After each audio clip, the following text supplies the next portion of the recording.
Hello, and welcome to another Green Team of the Legendarium episode. Today, I have with me Sean, aka BlackDiamond, on Discord, Hello. and Spook. Hello.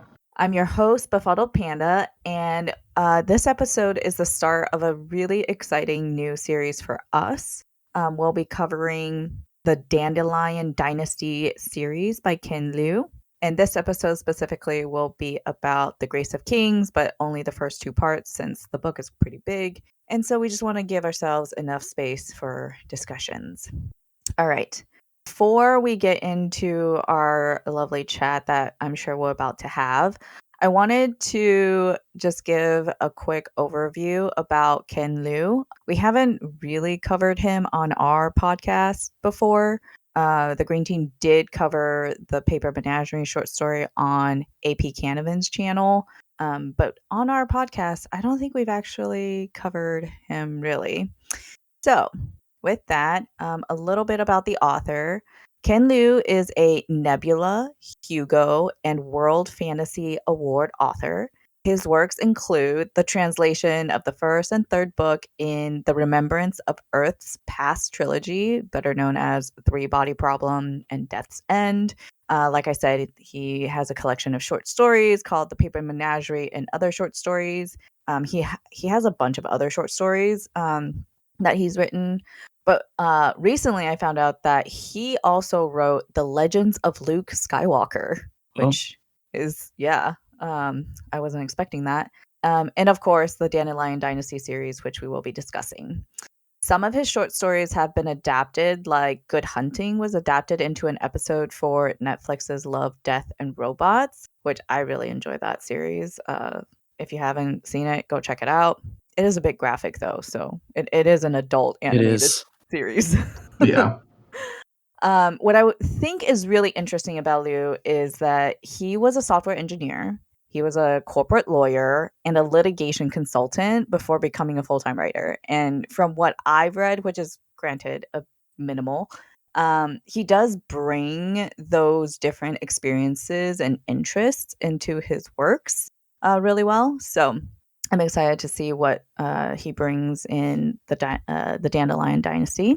As I said, today we'll be discussing the first book, The Grace of Kings, and we'll be discussing parts 1 and 2, which he doesn't actually number his parts or chapters.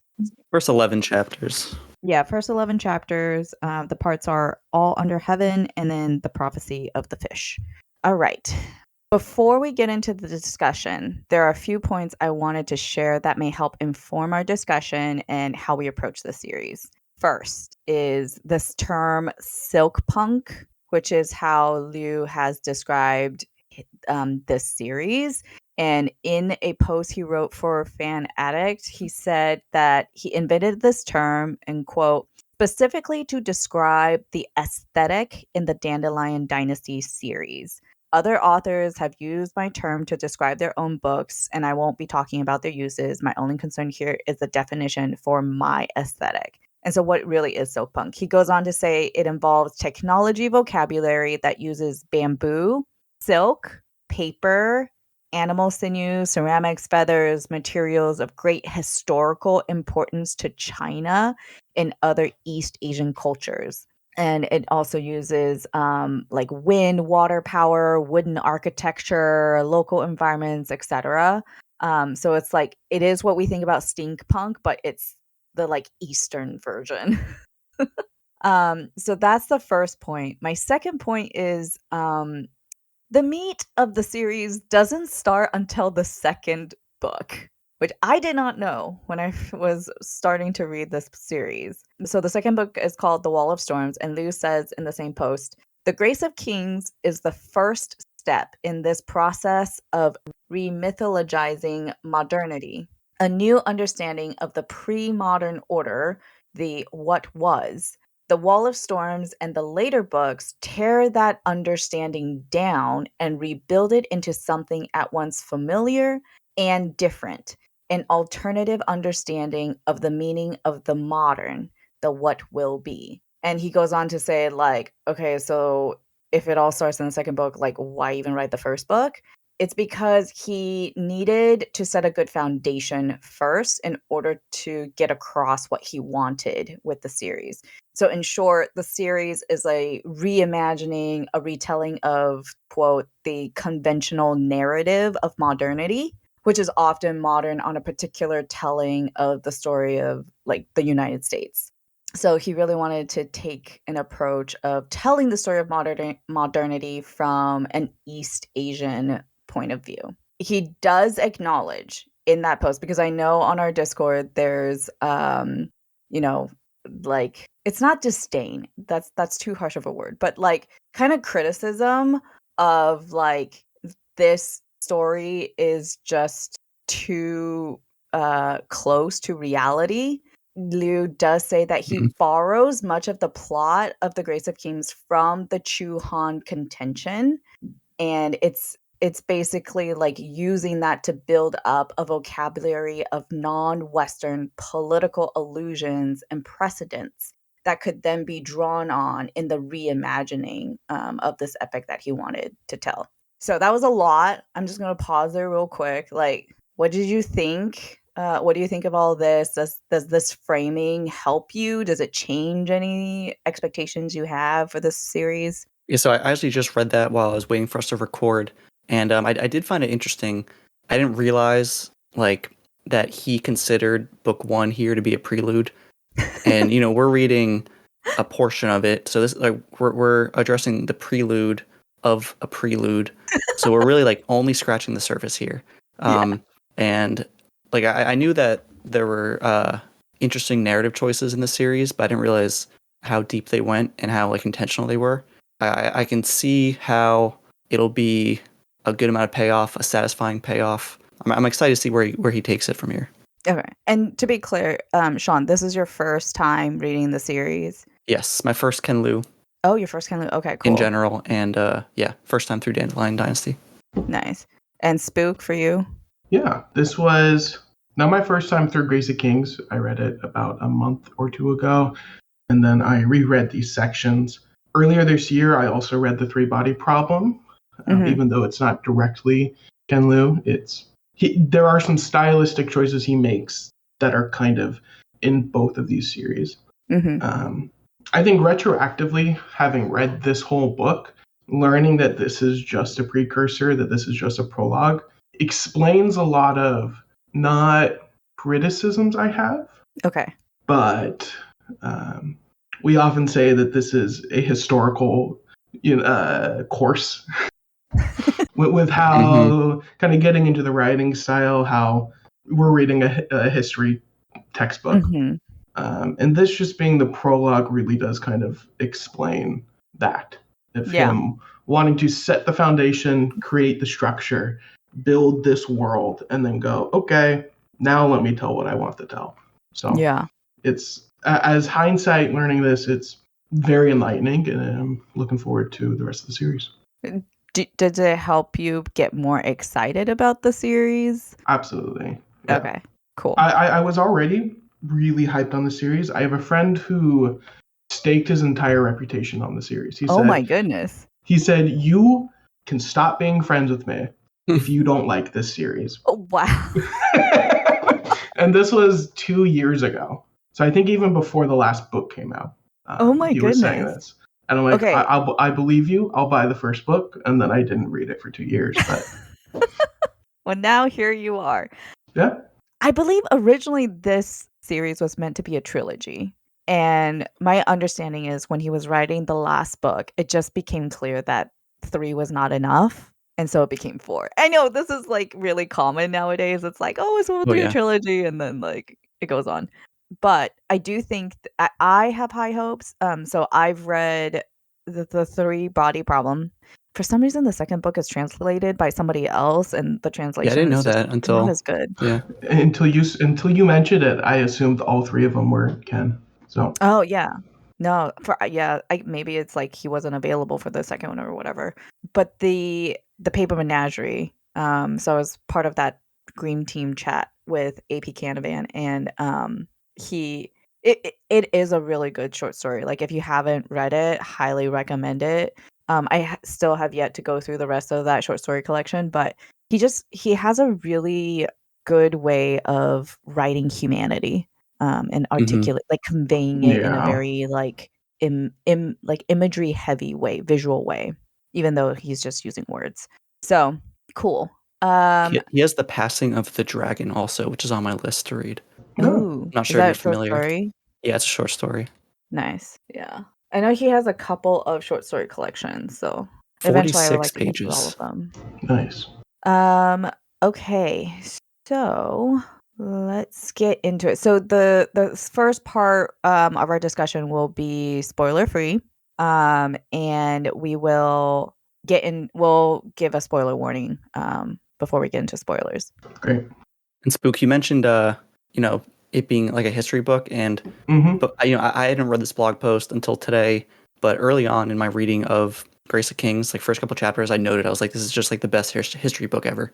It's very much reads like a history book. I was watching a review when I finished Grace of Kings. Yeah. Where this guy was talking about this being kind of a modernization of the Chuhan War. Mm-hmm. And him going, after I read this book, I want to go read the history on that conflict and vastly preferred this book. Yeah, makes sense. It was just very funny. So yeah, I get what you mean. I mean, you get those, it's way much of a closer look into these historical events because they're like based on the character's POV. You get a lot of their, book things, their internal dialogue. But somehow it like toes that line between just normal, literature, fiction, and also feeling like you're being told the history of this world. Absolutely. Yeah. I'll say, like, I knew very little about this series, like coming in. I wanted to read it because it was Ken Liu and because I've heard great things about the series. In terms of like what was the series about, couldn't tell you. Nope. But I knew it was described as silkpunk, so that aspect was really intriguing to me. And I'll be honest with you, when I started reading this book, I was like, I'm not really sure where the silkpunk is. And now knowing like, okay, this is the foundation, this is the history stuff, right? And the silkpunk stuff will come starting in the second book more. That helps a lot. So that really helps adjust my expectations for the rest of this book. I'm also curious where the conflict's going to come from in other books. So even as early on as we are, the conflict is set up. Generally, one can have an idea of like what the conflict will be, what the stakes are, and it's called the Dandelion Dynasty. And there's characters associated with the Dandelion. There's a big focus on who's ruling the Seven Kingdoms or Seven Nations, whatever they're called. But like if a new regime is in place at some point, then from there, where's the conflict going to come from for 3 books? Sure. So that's interesting to me. So if you haven't read The Goblin Emperor, Have not. I highly recommend it. So Spook and I did an episode on it for the Green Team, but I'm kind of excited, like, because if this series kind of goes in the same vein as The Goblin Emperor, it's like even seemingly like tedious or really like everyday kind of conflicts within, if you take the lens of like an empire, like how, just for example, like building a bridge, it sounds so like mundane, but there's so many political conflicts that could come with just building a bridge. And I mean, I have no idea if it's going to be like this in the series, but I think it could be surprising how small things could cause large conflicts. And if he can make it really interesting, that would be quite a feat. On a kind of similar, I don't know, hope, is I'm looking forward to a more narrow, if this is happening in the later books, a more narrow focus of conflict. Because there's a lot this of jumping is around. Yeah. Because this is a history book and we're covering an entire continent. And decades. It's very broad. Yeah. And so I'm hoping, I think if the focus is a lot more narrowed. I could totally see, the next 3 books being excellent. Nice. Okay, so still in spoiler-free territory, Mhm. what are your thoughts about the writing style and the storytelling? So we've already said that it reads like very much like a history book, but like a good one. What makes it readable? You want to go first, I Spook? Yeah. I have an overarching disparagement with the book, Okay. and that is how he handles shifting POVs. Okay. I think he shifts POVs way too abruptly. There Okay. isn't a clear indication of, okay, we're in a new character. There's a line break, and then we're getting something, and then it's like, oh, we're following this character now. Okay. Or there's a Uh-huh. line break, and it's like, oh, we're following the same character, but this is a couple weeks later. Yeah. It's I Yeah, well, I it's like a like different character in that same scene, and they're thinking about the character that we were just in their POV for, and it's like a little confusing that it's like, oh, we're with someone else now. I like I how. Oh, Oh, go ahead. sorry. Go ahead. Oh, I was gonna say I laugh because both Sean and I have read Malazan, Mhm. and Oh Oh yeah, no. yeah. and if this is really annoying for you and like a turn off for you, maybe don't read Malazan. But it's based on Black Company, and Black Company does this so well. Each individual chapter is a different POV. Oh, Malazan, each individual chapter is it could be each individual paragraph is a different POV. I did Is make the it? connection at one point. Yes, it certainly doesn't bother me. I Yeah. I like how Sanderson does it. Okay. Hmm. I like Sanderson also shifts POV a lot, but it's a Yeah. lot more clear. And I think that's due to having a different voice for the characters. I think Okay. the voice for these characters are a little samey, so that's why Hmm. it's hard to struggle. I don't know if Malazan's the same. Sanderson voices have a different Mhm. voicing. Black Company, that's something that Drew kind of praises the series for, is how amazingly different the voices are. Mhm. So That's enticing. Did either of you use the audiobook? No. Okay. So I did listen to the audiobook as I was reading, physically, and I would say in that case, I would recommend the audiobook because the okay, audiobook does help make that distinction. And so maybe that's why I didn't feel quite the same way where it's sure, like, oh, is this a shift in POV or not? Because the voices are fairly distinct. I mean, there are a lot of characters, and I think it's just like one yeah. guy. So, there's a limited range, but I think overall he does a fairly good job. I get that criticism, Spook, because and like it did occur to me. I was like, oh, some of them are a little samey, but I think part of it is that if we were to get more time with them to be individualized, I'm hoping they'll smooth over a bit. Sure. Yeah. Because when you're jumping around so much, like I think the first 6 chapters, maybe it's like 5 different POVs. Yeah. Yeah. Well, and even though like a chapter is named, a character, right? Like we're supposed to be focusing on one character, you still get the different perspectives Yeah. to build up that character. Yeah. I would say kind of praising the writing style Yeah. in terms of chapters is how each chapter is its own event. Mm. And so you're not going to be dealing with the same scene or kind of almost the same conflict in later chapter, like the next chapter. We know it's going to be something different as soon as we move on. And so that is a kind of praise I would give it. It helps it not feel too repetitive. Yeah. Yeah. What about Sean? Your thoughts? I mean, I think a lot of it is just the care that Ken Liu gives to the personal turmoils and conflicts that each character is going through. Mm. Like especially the time in this book that we've read so far. Like it's a tough period to live in. There's a lot of strife.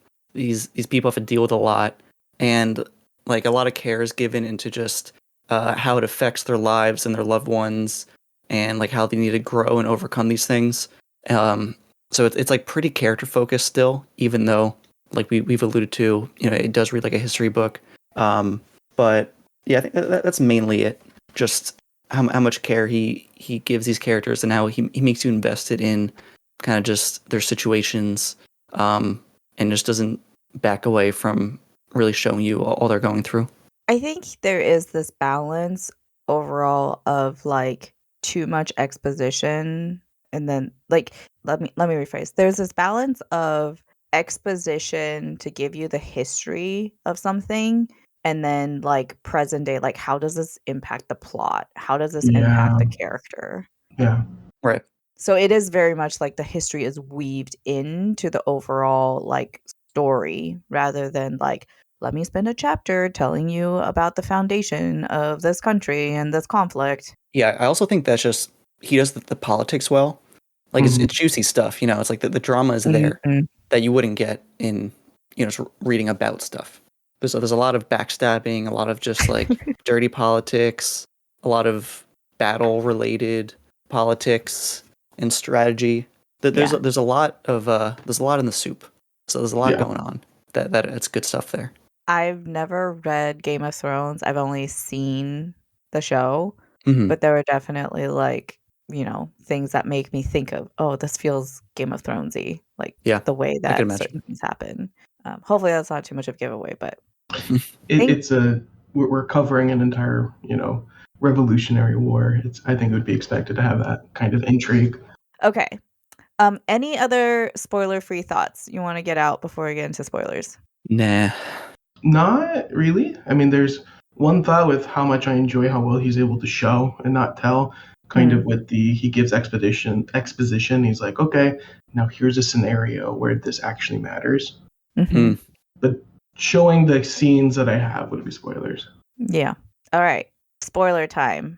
If you haven't read the first two parts of the book, or actually, if you haven't read this book, then stop listening here unless you don't care about spoilers. Okay. Let's get into the characters because there are quite a few. Yep. Which characters stuck out to you? And it could be like you really like them or you really hate them. Well, I definitely have an option for both. Yeah. I think naturally a lot of people are going to latch onto Cooney. I think he probably has the most page time so far. And like he's the closest to a main character. His situation is pretty grounded. He's just trying to get by in life. Make some money, marry a beautiful woman. Maybe just have a family, get by, enjoy his life. So I think he was pretty easy to latch onto for me. Yeah. Our resident Han Solo. You think? A little. Now that you say it, I can see it. Yeah. Joins a rebellion. That's true. First time through for this section, it would have been Cooney. I think the second time through, it was Pyrrha, the Chatelaine. And we only get like one chapter with him right at the end. But this could be recency biased as well, but I really enjoyed that chapter where he's like, I have been friends with this emperor. I have served him for this long. I wanted one thing, and that thing was taken away from me, and I'm the one that had to be like, I had to pull away the bodies. And then we get the line of just like, not direct quote, but just like, one day my time is going to come, and he walks into the emperor's room, and the new emperor is like, my closest friend. So I like that kind of political intrigue where it's like, we know this guy hates the person he's working with, and we know how much power he has. And so I really enjoyed that. Yeah, that's like the last thing in the reading, but that was a good twist. So so there's a character Pyrrha, Chatelaine Pyrrha. I guess he's in an advisor role to the king, right? To Mappadere before Mappadere's passing. And yeah, you get some time with him leading up to chapter 11, and you assume he's just he's the worst.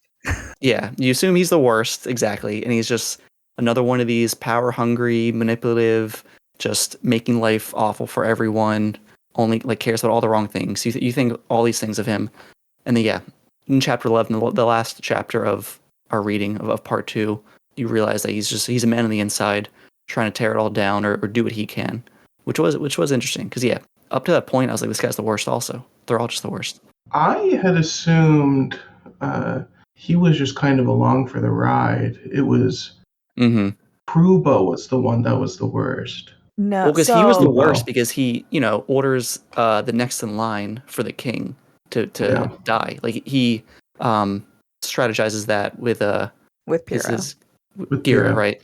I read it that Pyrrha was just like, I don't want to do this, but okay, I guess we're doing this. But Mhm. it's different readers getting different perspectives. So that's Well, Pyrrha is the one that kills the emperor. That is true too. that. That is Okay, true yeah. too. So I mean, he was on his way out, but yeah. but the history of Krupo, I think Krupo is my least favorite for sure. Mhm. So he's the one who's like always second best. Isn't it him? Yes. Yeah, and he kills his Yes. competitor basically. Yeah, who was like just very idealistic, and everybody loved his philosophies, his essays, and their teacher, right. because they both studied under the same teacher. And Krupo asks the teacher, like, master, I work so much harder than Tan. Why am I not as well respected? And his master says, Tan writes of the world as it ought to be, not as it is. And that, I think that's just does a really good job showing like what kind of person Krupo is.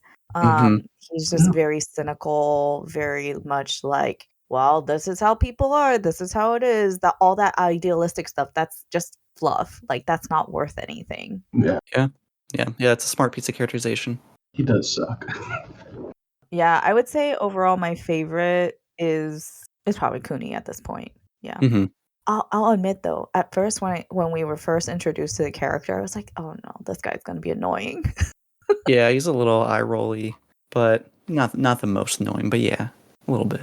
A little bit. But then, seeing his maturity, like him maturing into this basically Robin Hood character, Yeah. Mhm. and like his love for his wife and his loyalty to the bandits, his like struggle for becoming this leader that he never looked to become a leader.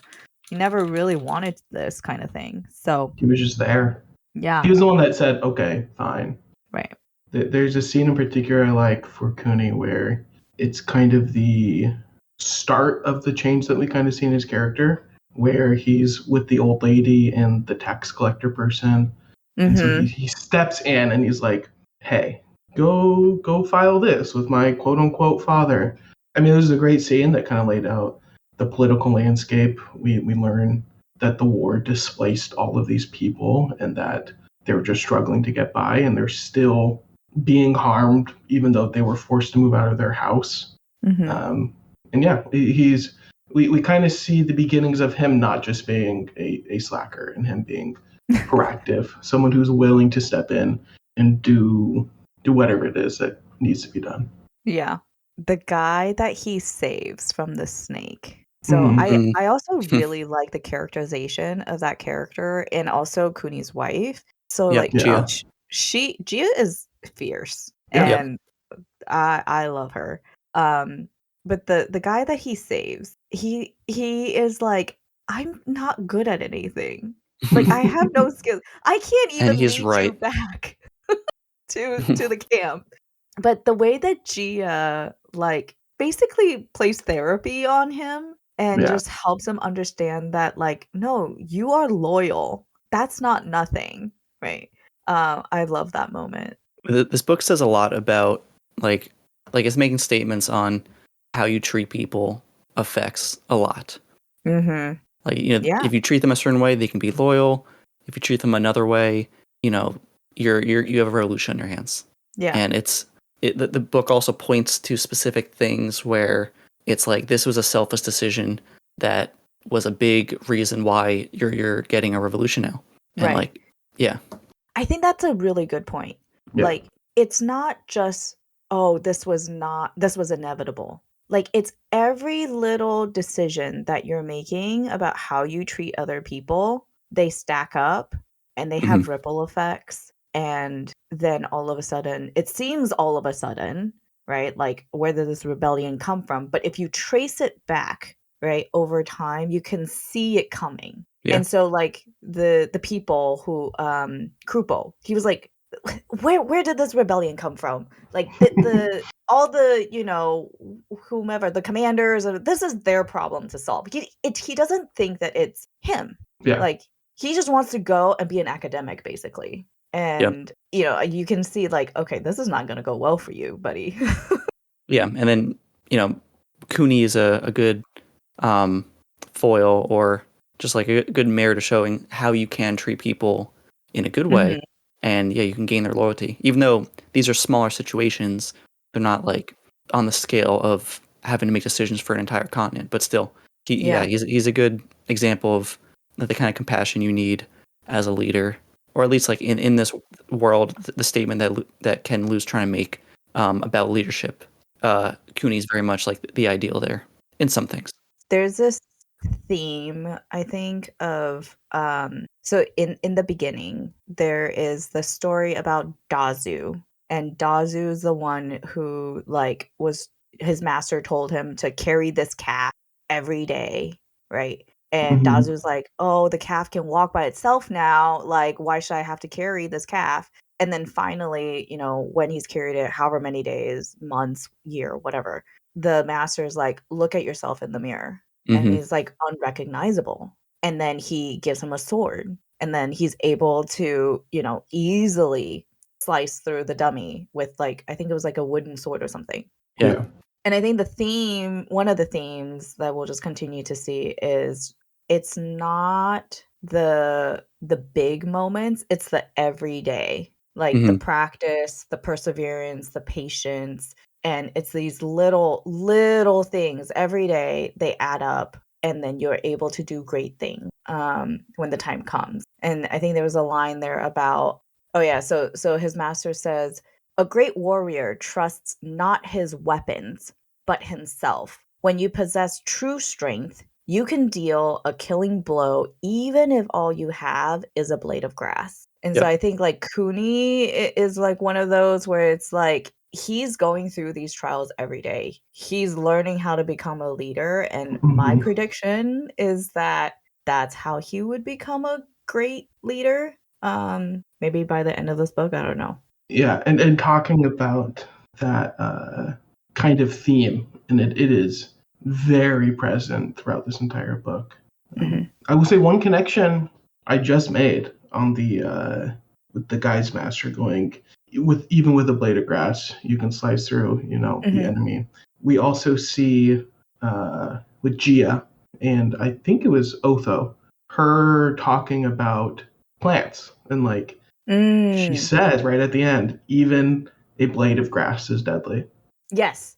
Yeah, and so it's a nice little kind of like, this is this person teaching this leader who ended up being a great leader. This is Gia being the change in Cooney. And so we see these kind of parallels that was a connection I didn't make before until now. So it's interesting. Yeah. That we get these parallels. I quoted that also, but mostly because I was like, all right, this is going to come up again. Maybe not literally, not someone won't actually kill someone with a blade of grass, but there'll be some sort of metaphor that, something will happen that relates to this quote somehow. Yeah. In a big way. I think overall, my takeaway from the first few chapters is there is a lot of philosophy. And like Ken Liu even says, like, it is definitely, the silkpunk thing is grounded in philosophy as well. And I didn't expect reading this to be more like so thought-provoking, but I think this definitely warrants like rereads, after going through the first time all the way through the series, coming back. But also, as a Chinese person, I do not know my own history. Like, I feel really ashamed that I don't know my heritage and my history better. It does motivate me to like want to actually go and learn and see like, okay, in the real history. Well, there's also a little bit of, what is the real history, because history is written by the winners. Anyway. Which is another line in the book. Yes, exactly. Yeah. Yeah. But yeah, now I want to go. I do wish that I had that knowledge already, and then like layering that knowledge onto this reading. Yeah, it'd be a whole different level of reading it. Yeah. I'm sure Ken would like that you're engaging with it in that way. Any other characters you guys wanted to talk about? I mean, briefly, I just want to say that Gia and Cooney's relationship building up, even though it's just like over the course of a chapter, I thought that was really well done. Goals. Yeah. Yeah. Mhm. It's like it's very sweet, but it felt sincere, like Mhm. genuine. It wasn't like it wasn't tropey either. It just felt like two people actually getting to know each other and falling in love. And then I also, they also talk about dandelions a lot, which could ring loudly for the rest of the series. Gia says she admires the dandelion the most. It's just it was cool how there was like a lot of different levels to appreciate and how their relationship was building. And it was just making me think a lot about how their relationship can be moving forward, how can they together can affect this world, if at all. Mhm. We'll see. Yeah. And I'm a sucker for like she was everything he needed to for sure. Like Yeah. she brought him in line, made a man out of him, so to speak, made him get a job, which is good for him. The catalyst of change. He's gonna be a dad. Yeah. And have we mentioned Mata yet? No. There's not Mata's much also to say. cool. Yeah, not yet. Mata Zindu, blessed by the gods. Mm-hmm. I didn't realize how blessed he was until, like, in one of his first scenes, he's like swinging like a 7-foot sword, Yeah. and like he was like holding it with one arm, and I was like, oh, he's like Swinging actually built the different. Dragon Slayer from Berserk. Yeah. Yeah, I was like, oh, he's 8 feet tall. yeah, that too. He kills 173 people Mhm. in one day. Yeah, quite literally blessed by the gods. Yeah. I do want to come back to the gods later. I was gonna say we can maybe touch on that now. Like, how do we feel about them being such a presence? It's interesting. Yeah, I was not expecting the gods, Right. really. Like, Me neither. actually being characters, because a lot of times it's just like the gods, that's what people believe, but no, you're actually getting their POVs. Yeah. And you already brought up Malazan, but I was ready to bring it up again with how that's another series where, like, I was anticipating bringing it up because that's another series where the gods are characters and do affect things. And some people cannot appreciate that. It can rub them the wrong way because they could think that these characters are getting their free will stripped from them. Nothing they're doing matters because the gods are just intervening and making these big changes. But they don't affect too much. They plant some seeds, but largely I think the characters are autonomous and making their own decisions and reacting to things in their own way. But you have to toe that line pretty carefully. It's a choice. Yeah, it's a choice. One thing I'm interested in, at least on the topic of the gods, is they have this rule that they made for themselves that they will not be a direct kind of force on the world. Mhm. And if it happens at all, I'm curious what would happen if that rule is broken. I mean, when the fish thing, what is the name of the part? The prophecy of the fish. Yeah. Yeah, like, I don't know, that situation doesn't happen without gods intervening. So, like, I feel like they broke their own rule there. Well, but the thing is, they were asking, was it you? Was it you? Did you do this? And it wasn't any of them. Yeah, I have a comment on that, but I can't remember if it's actually something that gets revealed later in the book, so I'll hold off. I could see it. It does get revealed, like, who did it. I have a little bit of trouble, telling all the gods apart a bit.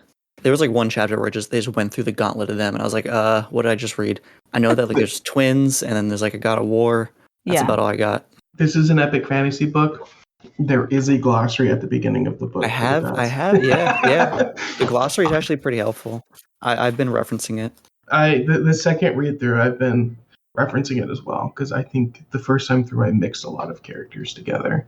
And it helps that they have sections like these are the gods, this is the Zana Empire people. Yeah. Yeah, I can't remember exactly who it was, but there was a line about somebody putting the scroll in the fish. Yeah, I think it was like, I'm pretty sure it was Vithoeo, I think. Oh God. Who was that? Maybe it was Kiji. I don't know. I do think it was like kind of revealed. We'll have to look back at some point. Yeah, it doesn't help also that when they're describing the gods, it's like patron of Rima, and I'm like where, like who's like what's Rima? Why is that? Sure. How is that supposed to help me? Because I'm still trying to figure out all the the different kingdoms also, the states. I found, so it says, if one listened carefully, one might make out a voice amid the claps of thunder and sheets of rain. I never thought you, Lutho of Mm, Han, would be the yep. one to strike first. That bit with the fish and the scroll has your handiwork all over it. There we go. The reply in the old and leathery voice of Lutho, the turtle companion god of calculation and tricks, was as gentle as flippers parting the waves, as soft as a shell scraping across moonlit sand. I assure you that I had nothing to do with it, my brother. It's true, I have a knack for prophecies, but this one surprised me as much as you. Then was it the twins of Kokru, sisters of fire and ice? Two voices spoke together, discordant and harmonious, indignant and calm. Da da da da da. The mortals find signs where they will. We had nothing to do with starting this, but you can be sure we'll end it, even if Kokru lives on only in the heart of one man. Kiji cut them off. Save your breath. You still have to find that one right man. Okay, so I misremembered. So this is where they were like, "Is it you? Is it you? Okay. You?" And it wasn't fully actually revealed yet. What? Right. Okay. I Wow. believe it will be, Okay. because I think I know, and I think it's a I know who, like, what it is, and not a this is who I think it is. So Okay. I think in that moment I decided it was Lutho, but you reading it to me again, yeah, it definitely might not be. But I'm Yeah. excited to be wrong. I'm excited to find out who. Same. do you guys have a favorite? A favorite god? Yeah, I don't know. I probably do, but I don't remember. we haven't really gotten much interaction. Yeah. Yeah. I think it's too So early to tell. But back to Sean, what you said about, oh, the gods having a direct impact and then like no free will. At one point there was a god, Tutika. hmm They said, I wonder whether we're guiding the mortals or if the mortals are guiding us. And that, I think that is like really well done in terms of just establishing like who's really influencing who. Because if you think about it, like with Cooney, they're like, oh, this person is really interesting. Now I'm gonna go and look like at him. learn more and see more about what this person is doing, who they are. And so I think it's yeah, it's definitely not like black and white. Yep. Okay. Spook, you had a question? Yes. This is more on silkpunk as a genre. Yeah. I'm curious if this is your guys' first kind of foray into silkpunk. Yes. Okay. Considering Liu says he invented the term. Sure. Writing this series. Because I read Poppy War, which is considered silkpunk, and I know Jade City series is also considered silkpunk. So I don't know what your guys' experiences with those books are. Neither of those. There's probably something I've like watched that is close-ish. I mean, Avatar: The Last Airbender is not too far off in my opinion. Yeah. Especially Some Ghibli Korra. stuff. When was The Grace of Kings published? When? 2016, I think. 2015. Close. Yeah. And then Jade City, Certainly after. 2017. And I'm not saying it's a Jade City was written to be silkpunk, but I know people kind of put it in that genre, and silkpunk could end up being one of those contentious genres like grimdark, where it's like, this thing's dark and grim, therefore it's grimdark, and it could be people are just going, East Asian representation, silkpunk. So I haven't read Jade City, so I don't know. I mean, so in the definition that Liu gives about silkpunk, Jade City would, I think Jade City would fit because it's also what he says is it involves technology, material of historical importance, which Jade is definitely of historical importance to China, Sweet.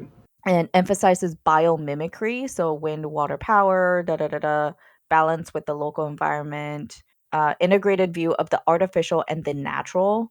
So I think it does fit. I've never read the Poppy War, so I don't know, but having read Jade City, I would say that it does fit in his definition. I like his definition a lot. Like how these specific things that are native to places of this culture are like utilized in the technology and in the way they live.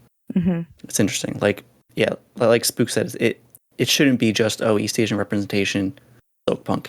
Like it needs to go pretty deep based on Ken Liu's definition. Yeah. But I think like what he established as the genre, it's interesting. It's worth having a specific genre designation.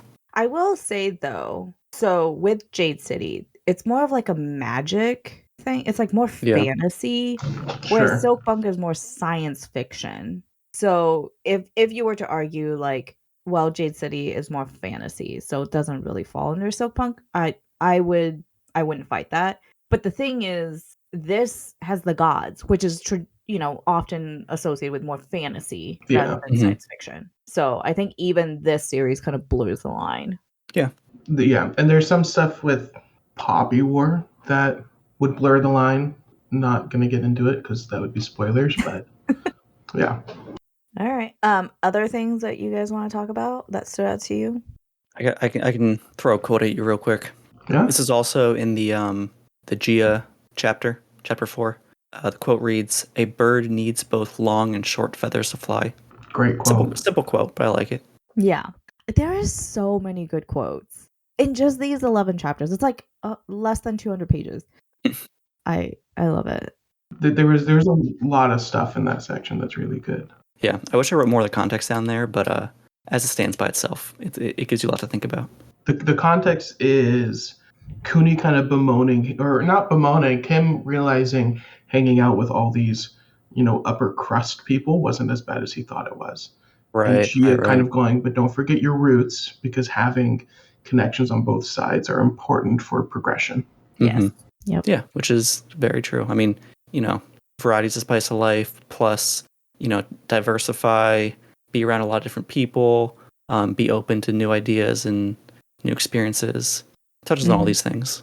The way that Pyrrha is manipulating, I guess is the word, the emperor, the little kid, that is like, okay, the first time is with the stag. It's telling him that the stag is a horse. And I can't remember if it's his idea or Krupo's idea. I believe that's Krupo. I could be wrong.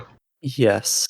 It's so painful to read about because, like, if you were in that kid's shoes and you're just like, you don't know anything, like, at some point, something bad's going to happen. But it's also so brilliant. Yeah. It's such a brilliant tactic. And it is very interesting to just see, like, the kid's perception of Pyrrha. Like, you're my best friend. Like, you're the one who, makes it fun for me. Like, everybody else wants to bother me with, like, things that I don't care about. Which, in a way, is like a parallel to Krupo, where he just wants to go and philosophize. And, the treasurer, the head of the treasury is like bothering him with all these complaints or whatever. And now he wants to send the head of treasury to be in charge of like soldiers or something. Yeah, he's like, why am I doing this? This isn't my job. And I was like, wow, so relatable.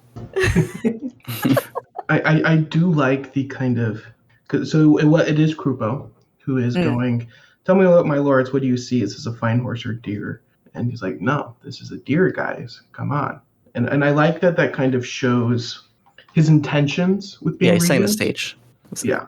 Like, even though the emperor is like, ha ha ha, you're so funny, he's showing kind of the power he has over people who agree with him.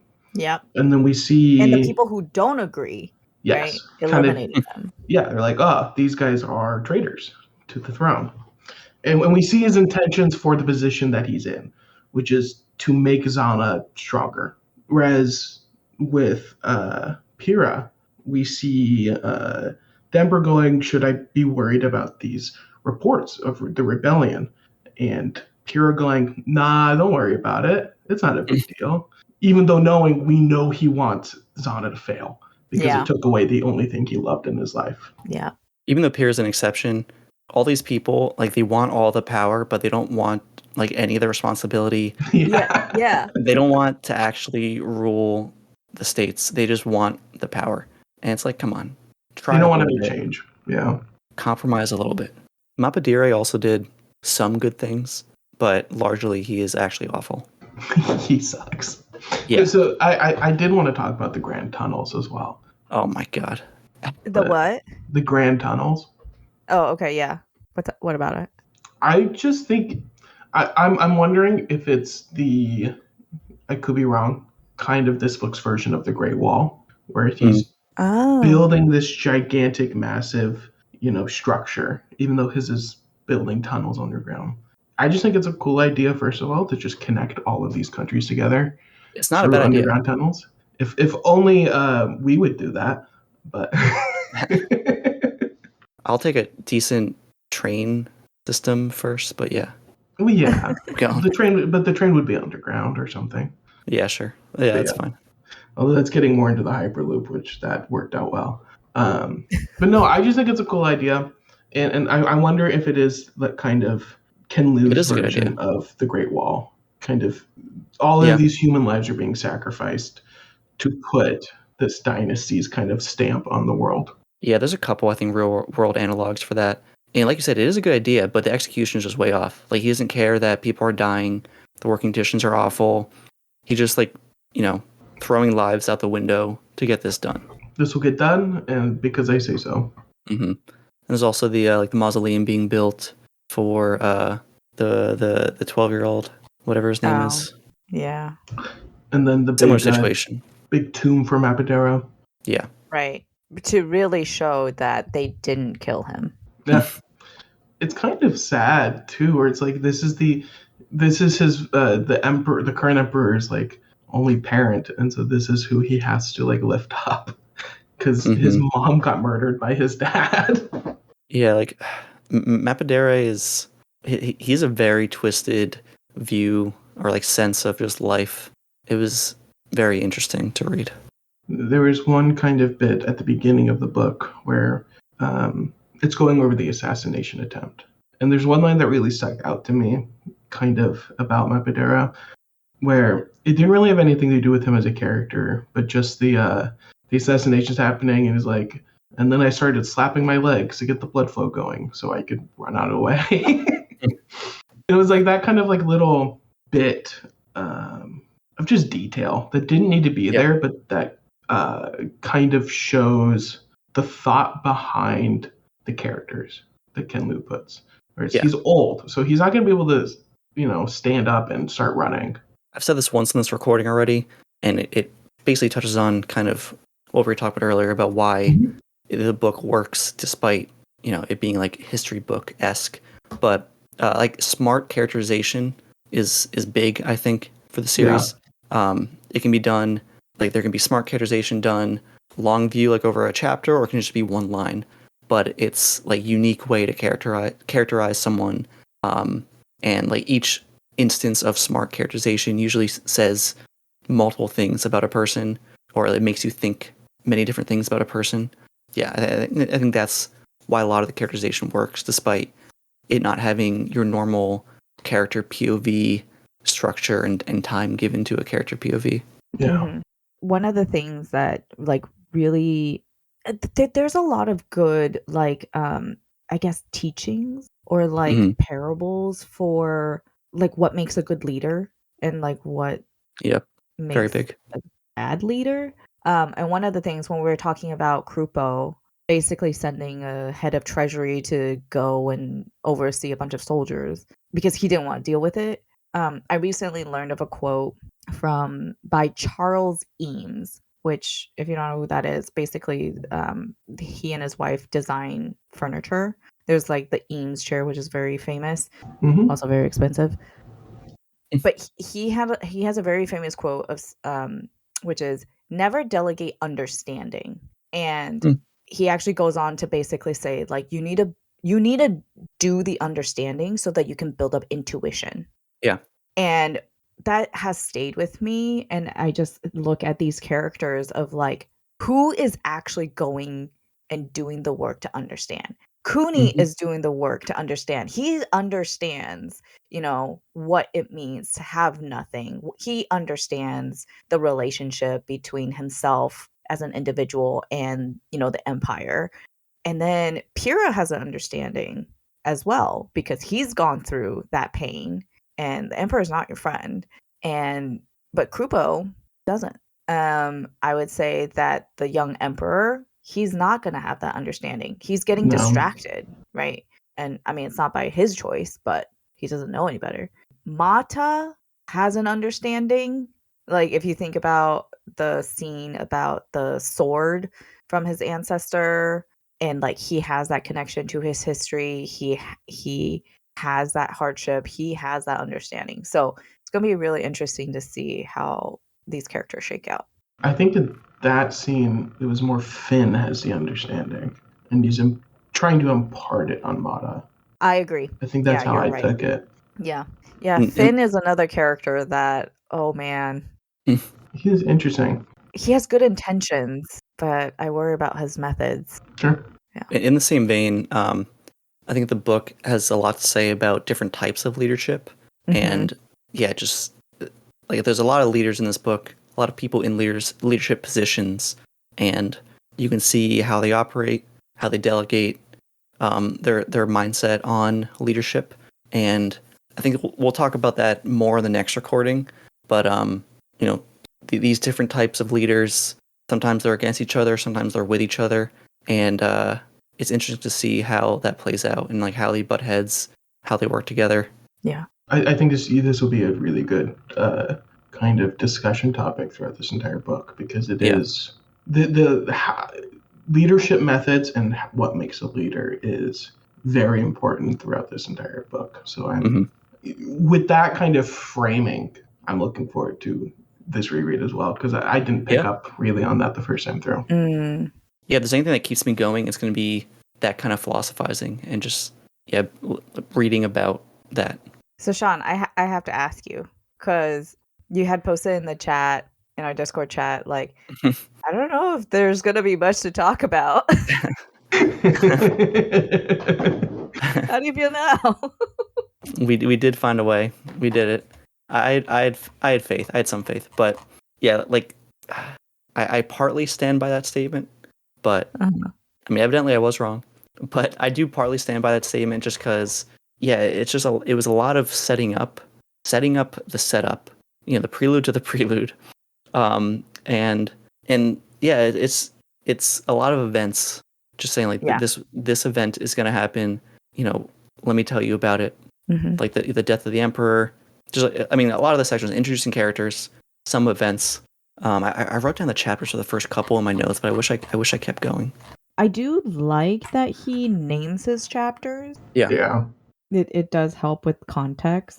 And I like how, even though he doesn't number the sections, that he names the sections as well. So we may not know kind of what the section or the section title is going to tie into it.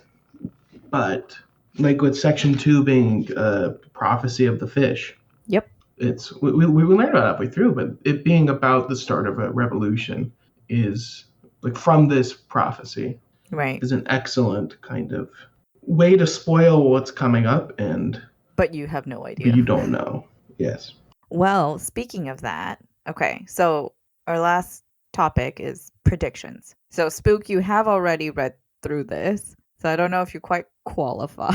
I can retroactively, or maybe not retroactively, but I remember what I was thinking when I was reading the series. I have one thing, but okay. So Sean and we haven't read ahead. The next one, chapter 26. Oh, you're on chapter 26? Yeah. He's been reading. Okay, so it's just me. He said he could pull something out. So. Yeah. Okay. Well, the next part is called Chasing the Stag. And, you know, we know that Krupo is trying to get everybody to say that a stag is a horse.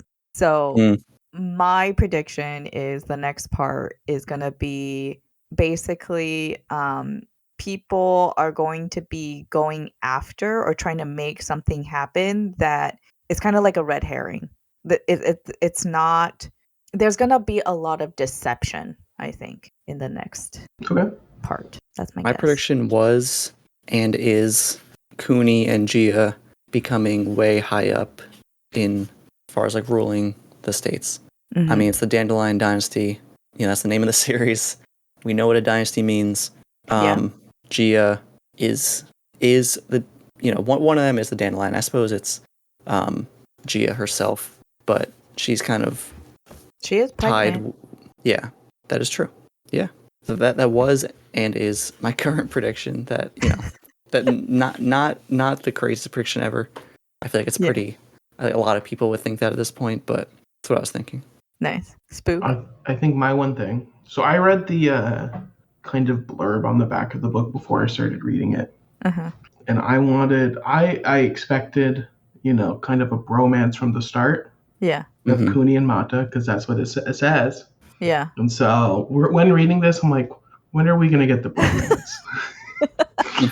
that was kind of holding me back the first time through, where it's like, when are we gonna get this part that I really want to see? I see. And so reading it the second time, kind of knowing when it happens, is made this a lot more not necessarily enjoyable, but like I got to actually read it without having any thoughts of like, okay, sure. You gotta savor it more.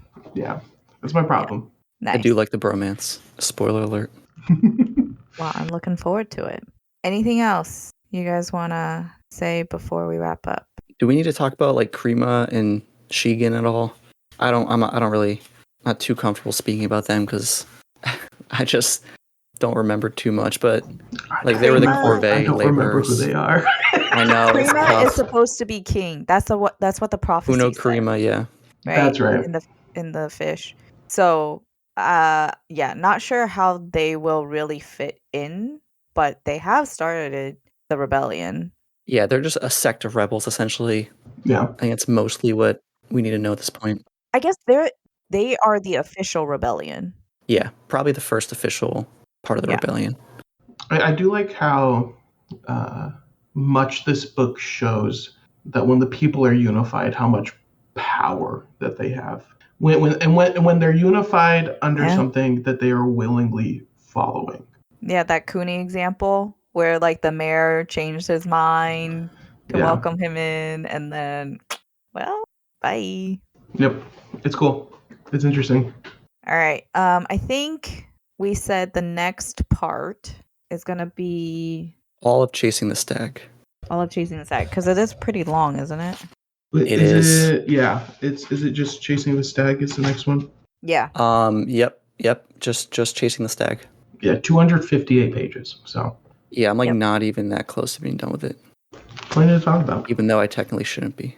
I haven't even started it. I mean, I was so afraid that if I didn't keep reading, I would have forgot so much, and I think that would have been true.